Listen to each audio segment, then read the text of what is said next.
What's happening, everybody? It's Sean with Reactions to the Classics. Today we got a full album reaction of Interpol and their album Our Love to Admire, brought to us by a friend, patron, and supporter of this channel, Robert. Thank you, Robert. Appreciate you. Appreciate all the patrons who make this thing go. If you like sports in any way, check out the Patreon link below or the Patreon link on the end screen. All right, I'm going to give you a little background into Interpol if you don't know them, give you a background on this album, and we're going to get after it. Interpol is an American rock band from Manhattan, New York, formed in 1997. The original lineup consisted of Paul Banks, lead vocals and rhythm guitar, Daniel Kessler, lead guitar and backing vocals, Carlos Dingler, known as Carlos D later on, bass guitar and keyboards, and Greg Drudy on drums. Drudy left the band in 2000 and was replaced by Sam Fogarino. Dingler left to pursue other projects in 2010, but he's on this album. I got some quotes from him on it, with Banks taking on the additional role of bassist instead of hiring a new one.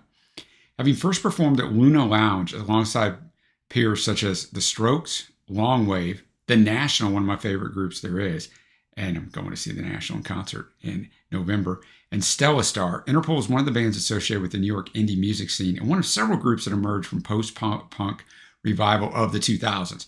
The band's sound is generally a mix of staccato bass and rhythmic harmonized guitar with a snare-heavy mix, drawing comparisons to post-punk bands such as, and these are all legends, man, Joy Division, Television, and the Chameleons, and also to Echo and the Bunnymen and Susie and the Banshees. The band has no primary songwriter, with each member contributing to composition. Now let's jump in to this album. Got some good background on this album. I will tell you, I'm very familiar with Interpol, but I'm not very familiar with any of their albums. I've listened to all of their albums when we did an album draft last year, Trey and I, back in 2022. And we drafted our favorite albums, our top 5 albums from each year. So it ended up being a top 10 from each year. And Interpol came in very high for me. So I listened to this album. It was on my list, but I don't remember it, right? Because I was listening to about 30 albums a week. So Love to Admire is their third studio album, released in July of 2007 through Capitol Records and Parlophone, recorded at Electric Lady Studios in Greenwich Village and the Magic Shop in New York City. The album is the group's first release on a major label as they departed from Matador Records beforehand. We'll get into that story. Produced by Rich Costi, who is notable for his work with Muse on Absolution and Black Holes and Revolutions, as well as Franz Ferdinand on You Could Have It So Much Better. Paul Banks recalled to Vice that it was the hardest the band had ever worked on a record, claiming that the band spent, quote, months in the studio, which is quite common for major labels, but the group had never recorded an album in such a traditional fashion. Banks further added, quote, I at one point worked 88 out of 90 days in the studio for that record, for vocals alone, and that, quote, it took me 88 days to do then I could do in 5 days now. In 2010, Sam Fogarino recalled to LA Weekly that the band made the choice to go with the major label because they wanted to expand their fan base, which makes sense, right? He stated, quote, at that point, I had more of the impression that many more artists of our ilk were on majors. They had sort of used the system and started someplace and gone somewhere else because they thought they'd be better. You know, to have more options of exposure and getting a larger fan base. There were a lot of bands in that situation. For us, I don't think we thought it was out of sync. It was pretty good common sense to try to expand. That makes sense. The band ended their 2-album contract after recording only 1 album and left Capitol amicably. Returning to Matador, Fogarino said, quote, it was great that Capitol let us go on a handshake. There was no litigation filed, nothing ugly about it. It was a good lesson learned at the end of the day. In 2019, Fogarino elaborated more on their experience recording the album. You know, the longer you get away from it, the more you kind of really talk about it with Capitol, and by claiming that the group chose Capitol specifically because there was a, quote, great staff at Capitol that had a lot of experience with great bands like Radiohead and Sparkle Horse. That was the staff that worked on all those records like Kid A and Amnesiac and sold 1 million copies each, even though they weren't pop albums. We thought, this could work. These people know what's going on. However, the staff they signed on to work with was fired once the label was sold. Fogarino said, as soon as we started rolling tape, they all got fired. All the staff that signed us and had stuck with us through the Matador years, they all got fired, and we had no support. The label staff also changed often, resulting in the group not knowing who was even in charge. Fogarino elaborated, quote, it felt like we were without a label. They weren't trying to tell us what to do or anything, but they weren't doing anything for us. That ceiling lowered in a sense and made us rethink what we were doing. According to the band members, this album is more expressive than the group's previous efforts. In an interview with NME, guitarist Daniel Kessler stated, quote, we had keyboards on from the start, which we've never done before. It's like a 5th member. There's a lot more texture and interesting sounds. There's definitely progression and growth. This album received mostly positive critical reviews, although, I mean, some people did not like it. Metacritic, which takes all the reviews and puts them in a numerical, with 100 being the highest, 70 out of 100. Pitchfork only a 6 out of 10, NME an 8 out of 10. It scored Interpol's best chart positions in their career, debuting inside the top 5 of the UK and US album charts. It's notable that while this album has sold far fewer copies in the US than the previous two did, the first two moved close to 500,000 apiece. This one's less than 300,000. It's still their highest charting album. In a 2018 interview with Vice, lead singer Paul Banks listed this album as his least favorite of the band's albums. He had just gotten sober, and the pressure of working with a major label ultimately resulted in a, quote, stressful and unpleasant experience that was also way too much work. But you got to remember, if you worked 88 out of 90 days, that's kind of what your memory is going to be. The group had similar issues with the production of their fourth album, Interpol, but said that the group was, quote, proud of the music on both, with Banks saying, some of my favorite songs we ever wrote are on those two records. So it's not like the situation was bad and the record is bad. All tracks, credit to everybody, as I mentioned at the start, Paul Banks, Daniel Kessler, Carlos Dingler, and Sam Fogarino. All right, the music will not be in this video, but it will be at a Vimeo link below, so go check that out. Let's kick this thing off. So despite the fact that Interpol is beloved by their fans and by a lot of critics, there's not a lot of research out here on this, so you're not going to get my usual ton of stuff in here on every song, but I was still able to find some stuff on these and some quotes, mainly from Carlos D. But we're going to start out with Pioneer to the Falls. I'm going to have the lyrics up as always. Thanks again, Robert. All right, Pioneer to the Falls. What an opener, man. That song was fantastic. Everything about it. The guitar work, the rhythm section was tremendous. The vocal performance was haunting. I did read it's believed to refer to the rape and murder of Amet St. Guillen on February 25th, 2006 in New York City.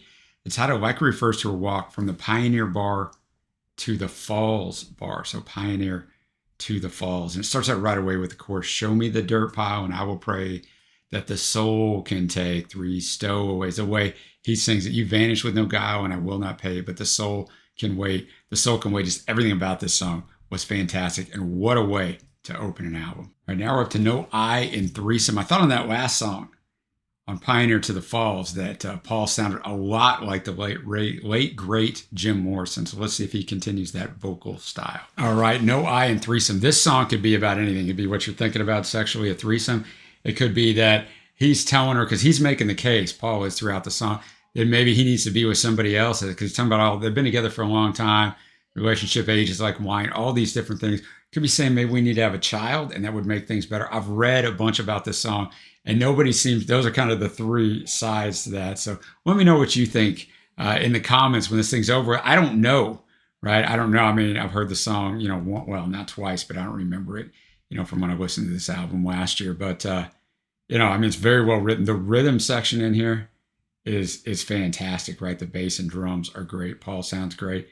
Just another really, really good song. Now we're up to The Scale. Now, Daniel Kessler, of course, the lead guitarist, stated in an interview with Chart Attack, he said, quote, about this song, there's a really slow groove to the whole thing, and it's a really non-traditional song where it kind of stays on the same keel and then changes keys 3/4 of the way through. There's a really ambitious breakdown. I don't know if we pulled it all off. And in fact, we made that song one way, and then we went back and remixed it. Okay? All right, The Scale. Daniel was definitely not lying about the way it changes up 3/4 of the way through, because he comes in and just shreds on that song. It's fantastic, the outro to this thing. Just also another really well done song. I mean, the content, I can't quite, it's a little bit abstract. Son, you sleep in the clouds of fire, that's all, and that's all right. My son, you sleep in the clouds of fire, that's all, and that's all right. That's the way it kind of ends. That's where he kind of keeps coming back to. Under a molten sky, beyond the road, we lie and wait. You think they know us now? Wait till the stars come out. But the soundscape on this album is just fantastic. All right, next up, the Heinrich Maneuvers, the lead single, 31 in the UK, 11 on the US alternative chart.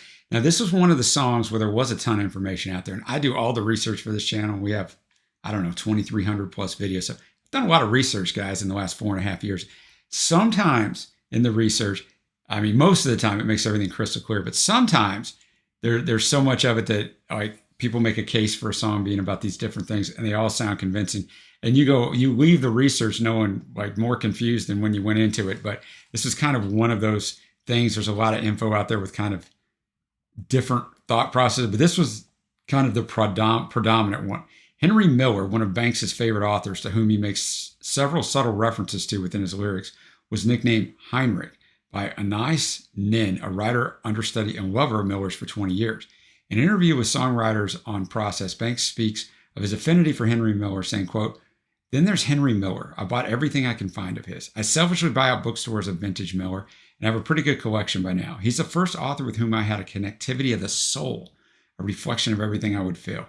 His writing feels like a reflection of my own feelings. Miller has that more confessional tone, taking anecdotes from his life and fusing them with his personal philosophy.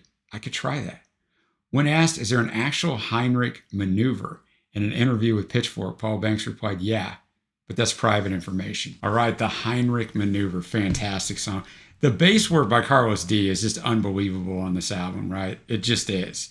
It's just fantastic and really, really going on this one. And Sam's drums are also fantastic. A lot of times, I know they're well known for the rhythm section, but it's got to be brought up because so many times lead guitar and lead vocals just kind of take over bands, and that's what everybody knows. So fantastic there. I mean, he was with this girl. She turns into an actress, is what I'm guessing, out on the West Coast and all these things. He still loves her. He wants to go after her again, like he's reading about her in a magazine, probably, is what I'm guessing here. Wants to go, it kind of rekindles those feelings. He wants to go after her, but he doesn't want to do it in vain. But then as he kind of works through it, say it, because today my heart swings, yeah, today my heart swings.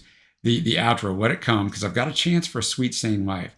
I said, I've got a dance, and you'll do just fine. Well, I've got a plan with forward in my eyes. So I think he's going to move on from her and figuring out this is not going to work. So he works it out through the song. That's my take on it. Next up, we have the second and final single, only 2 singles from this. We got Mammoth, 14 in Scotland, 44 in the UK. It wasn't even released in the US. Before the song was named Mammoth, it was called Pawn Shop because of its lyrics. It was one of the first songs we recorded for the album. In that interview with Chart Attack, Daniel said, "Mammoth is a very definitive song for the record. I think Paul's saying the best he ever has on this record. He does a falsetto on this song, and I think it fits very naturally. That was one of the songs that you're writing, and you have disagreements and treaties and amnesties and so forth. At a certain point, you're like, I'm committed to this, but I don't know what it is. And then you look back and you go, that song's pretty good. Those are the best kind of songs." Mammoth. This was kind of a tale of 2 songs for me.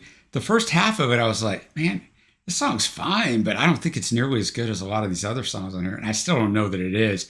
But I mean, if you were around during this time and heard it on the radio, you're going to disagree with me. And I get that because of the familiarity of it. But the second half of the song really turned for me. And I really enjoyed it. I just don't think it's one of the top flight songs on here. But I mean, there's a lot of great songs on here. So, I mean, there's nothing wrong with it at all. Just with the quote, I thought that it was going to be this unreal thing, but still really good. Now we move on to the 6th track. Pace is the trick. All right, Pace is the trick. Some pretty complex lyrics on here. I think you can't hold it too tight. These matters of security. You don't have to be wound so tight, smoking on the balcony. So I think he's telling the girl, don't worry about it. I want you. And she's feeling a little bit insecure. Like as it plays on where she doesn't usually let somebody in, I think, but she's let him in, and now she knows he's got the power, and that's always scary in a relationship when you care about someone, they hold more of the power than you, but somebody's going to hold more of the power, and that might vary. It might go back and forth in relationships. And but he tells her, now I select you, slow now I let you, see how I stun, now I select you, slow now I bet you, and to all the destruction in man and to all the corruption in my hand, and now I select you. So I think he's telling her, look, I want you. I don't want anybody else. And at the very end, you don't hold a candle. So he's not telling her to be insecure about a past relationship. It doesn't say you can't hold a candle to her. It says you don't hold a candle. In other words, I'm not even comparing you to anybody else. I'm just with you. That's what I take out of all of that. But a very well-written song. I enjoyed it. Next up, we have All Fired Up, an interview with Chart Attack. Carlos said, I'm going to have the rest of these quotes are going to be from Carlos. He did an interview on this album. So I got a lot from these last songs. He said about this song, it's a song that had been on the back burner for a long time because it was like a different aesthetic right off the bat. There was Daniel's rockabilly-ish kind of riff, and we always kind of wondered how we were going to Interpolize this thing. It's quite a challenge for us. We waited a long time, and then finally it clicked one day and became what it is now. It's weird. All right, All Fired Up. Just another song that is really well put together. Really like the arrangement. Not really sure what the song is about, and it doesn't really matter. And I teach you of death's desires reflected in wakes as I lead you in a fearful file to a precipice of fate, and I welcomed you. I welcome your sweethearts that bleed and break. I'll take you on. I'll take you on. I'll take you on when your will is gone. I haven't stuck with you, desire, fault line, no crutch, no stall, and I can bind you with no ties or lease time and watch you fall. So, I mean, I don't know, man. It doesn't really matter. Just the soundscape of it is fantastic. Everybody is firing all cylinders on this album. Next up, we have Rest My Chemistry. And my research on it says it talks about the narrator's inner conflict with his addiction and his attempt to come clean. A lot of people assume it to be cocaine, both from lyrical references to drug slang and due to the fact that Paul Banks has spoken about his prior addiction in numerous interviews. I just couldn't find one of them, so I'm assuming that to be true. Rest My Chemistry. I thought Daniel's guitar work on here was fantastic. So was Paul's. I mean, all of it. Sam's drumming. I mean, and Carlos D is obviously awesome on everything, also doing the keys. But man, it's definitely about drugs. No doubt it's about drugs. And just that's why he's going to rest his chemistry. He starts out, I haven't slept for 2 days. I'm bathed in nothing but sweat. So if he's on a 48-hour bender, right? I made hallway scenes for things to regret. My friends that come by and the lines they go by. So he's probably talking about coke. Tonight I'm going to rest my chemistry. So it doesn't say he's going away from it forever, right? It's interesting. Just tonight I'm going to get away from it. I live my life filled with no pain, just some rage and 3 kinds of yes. And I made stairways, such scenes for things that I regret. Oh, those days in the sun, they bring a tear to my eyes. But you're so young, you look in my eyes. You're so young, so sweet, so surprised. Because he probably feels older than he is from the drug use. I saw a sign that says, okay. Got to take a ride, just recline in the far away. Got to take some time to realize that my friends, they come and the lines they go by. So tonight, I'm going to rest my chemistry. The way Paul delivers that, the way Daniel hits that guitar on there, it's just fantastic. This song is by far the most streamed song on Spotify. So I'm guessing it was probably in a movie or something like that. I could see that, but it's a great song. And next up, we have Who Do You Think? In that same interview with Chart Attack, Carlos D said, Paul and I had a long debate about that one. The guitar riff itself serves as a genesis of the song because of the way Daniel plays it. It's not exactly obvious right away that the riff begins at a certain point. So there was contention among the band members as to what the actual nature of this guitar riff was. And it took a long time to resolve this. Who Do You Think? Just an excellent song arrangement-wise too. I mean, the arrangements, the instrumentation on this album is absolutely fantastic. Who do you think that is there? I came to fight. I am in the air. I know you follow the body. What go now? To the cold step, hypnotic we go. I only call them when I know them. I don't see them. So, I mean, there's a lot of things in this album, that you're not exactly sure what they're writing to, but it doesn't really matter. It just all works together. We've got 2 songs left. I know there's another song that's been released on this album. It's the 12th track. There's only 11 on the original release, and that's the way we always do it. We got Wrecking Ball. Carlos D in that same interview said it was kind of a Brian Eno vibe to it. And then at the end, it shifts into this orchestral symphonic thing. It's quite an immediate song because the verse vocal melody is very visceral, but then the rest of it is way out there. All right, man. Carlos is a good way of describing these. Wrecking Ball, definitely different for this album. I really enjoyed that. I actually liked the chilled out. I mean, the guitar on there was just fantastic. The keys by Carlos D on there were fantastic. And just the song itself, nobody warned you. It starts out with a chorus. Nobody warned you. Nobody told you to make up your mind. Nobody told you that I could just waltz through and shake up your style. I'm inside like a wrecking ball through your eyes, and I change it all from the inside. So he is in her head, right? And just a well done. And the way that Paul delivers the vocal performance, you just feel it, man. It's chilled yet powerful, man. So another song that I super enjoyed. I've still got 1 song left, but I'm looking at my list that I keep here of faves and honorable mentions, and it's pretty darn full. To that final track, The Lighthouse, Carlos said in that same interview, we knew from the moment Daniel brought that riff in that this song was going to be a different beast from anything we've done before. So that in particular was a challenge. I mean, the rockabilly thing was a challenge, but at least we knew there was going to be drums and bass. But with this one, we were like, all bets are off. We were very happy with the outcome. All right, The Lighthouse. That song was fantastic as well. I mean, he's talking about his own depression, things he goes through. So there's not a lot of lyrics in this. It's over 5 minutes long, almost 5.5. But you feel the emotion of the song, right? It's so emotive with the arrangement. I just super enjoyed it. This place is set to break. It's just a safe from the outside tonight. So he's talking about himself. And I want that. I face the storm's appetite from the lighthouse. And I want that. I embrace the storm and the night. What do the waves have to say now? Slow now. And let the waves have their way now. And I want that. Here I've been living, unloosened from sin, upward and outward, begin. Here I've been unloosened, living within, inward, urgent. I'm sinking again, the Lighthouse. So he's walking towards the light, but I think he's having a hard time still saving himself. That's what I take out of it. But it's a fantastic song. It just draws you in. Now we're going to go to my favorite tracks. I've already alluded to the fact that there's a bunch of them. Honorable mentions, I'm going to go with The Scale, The Heinrich Maneuver, Who Do You Think, Wrecking Ball, and The Lighthouse. I mean, I thought this album ended fantastically. I really, really liked the first 4 tracks, and I thought, like I bet it's got the back end of it, and that's just the way it is. Sometimes they're front end loaded. It's not the case here, because my faves are going to be Pioneer to the Falls, that first song. It is unreal.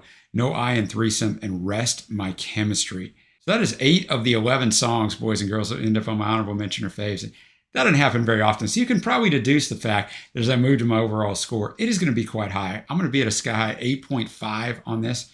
And when I listened to their albums, this one wasn't even my favorite one, but I remembered none of this album. Because like I said, I was listening to 30 albums, 25, 30 albums a week when we were going through that album draft last year. So you listen to it, you know it's fantastic, and boom, you're moving on to another one. Like it was insane, but love this, man. So let me know what you think of this. What are your favorites on here? Give a shout out to Robert for suggesting this one. He always brings fantastic stuff to the channel. Super appreciate him. And until next time, guys, I will see you.